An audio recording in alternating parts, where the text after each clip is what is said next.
You ever sit down after a long day and boot up your favorite game like Diablo 4? Actually, who am I kidding? Diablo 4 isn't anyone's favorite game. You ever sit down after a long day and want to play an action role-playing game with, let me look here, jiggle physics? Atlyss is billed as an online action role-playing game inspired by games you'd find on platforms like the PS2, GameCube, or Dreamcast. Speaking of the Dreamcast, some people have drawn comparisons with the gameplay of Atlyss to Phantasy Star Online, which might be true, might not be. I wouldn't know because my dad got rid of my Dreamcast before I could even play it. Bastard. Anyways, I learned about Atlyss completely by accident by seeing someone talk about it in a Discord message.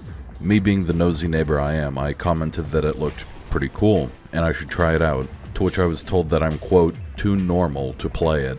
Confused what the hell that was supposed to mean, I forked over the 10 clams and booted it up. Now, I'll be completely honest here, the game is the example of the developer's barely disguised fetish. It's not even disguised. The moment you load in, one of the main quest givers has a dress that divides her in half, and when she spins around, the two bowling balls taped to her chest could probably take you out. If you're slow enough, she'll do exactly that if you slap her ass with no weapon in your hand.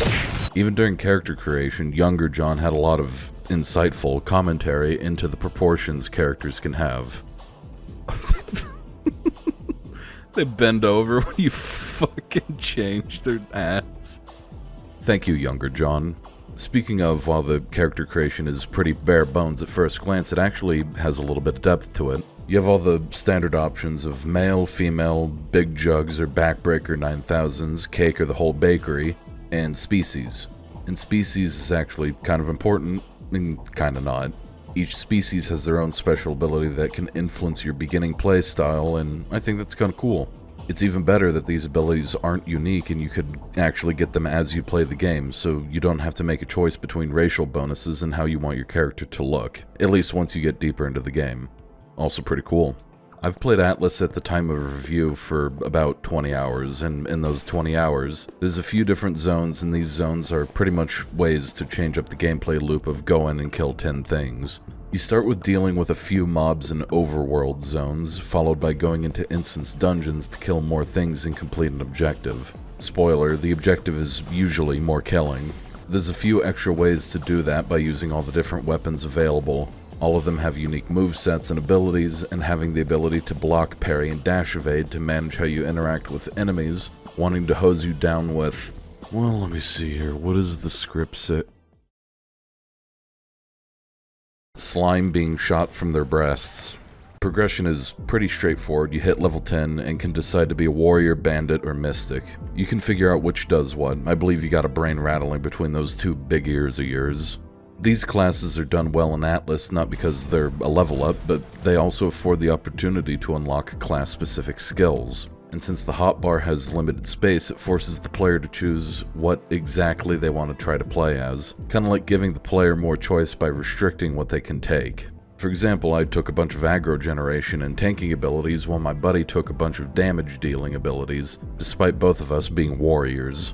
You could go a little further by grinding mobs or dungeons for unique pieces of gear and taking it to the enchanter for random enchantments as a money sink, which is pretty much the bread and butter for action RPGs to make your stats girthier, and to give the player a sense of choice in how they want to develop their character. The even better thing is that you can use the enchanter to reattune any weapon to any stat, which diversifies gameplay even more.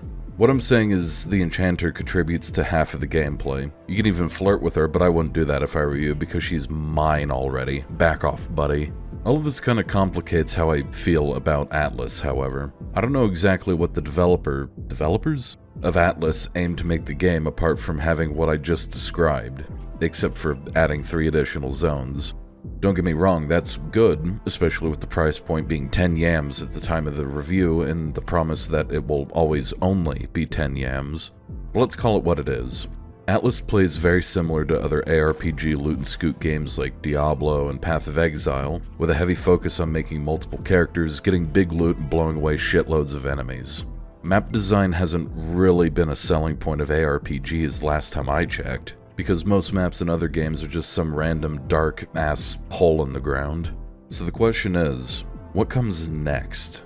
Now, I'm not exactly the demographic for the loot grind ARPGs. I don't play them often, nor do I ever get to the end game of them, but I know enough that the end game of other ARPGs revolve around grinding away at some insanely difficult dungeon to get a bunch of randomized loot that you could sort through looking for that one piece of gear that'll tie your build together. And at the moment, Atlyss doesn't really scratch that itch. At the time of recording, I hit the effective level cap of about 20, and the only thing I have to look forward to once the game gets more maps is getting more levels and more gear.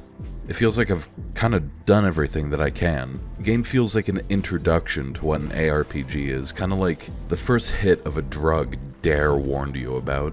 The moment-to-moment gameplay is good, great even, but the intended design timeline of adding more maps lends more of a focus on Atlyss not being a forever game, like other ARPGs. There's nothing wrong with a game being limited in scope and not having the player's full attention 24/7. God forbid we have too many games like that available to us, but it feels like it needs more. There undoubtedly is more content on the way, judging by the updates available for the itch.io version and mod support, but I don't know if it will be the type of content to draw people back like me after I play it to conclusion. With all that being said though, I'd give Atlyss 7 risky searches out of 10.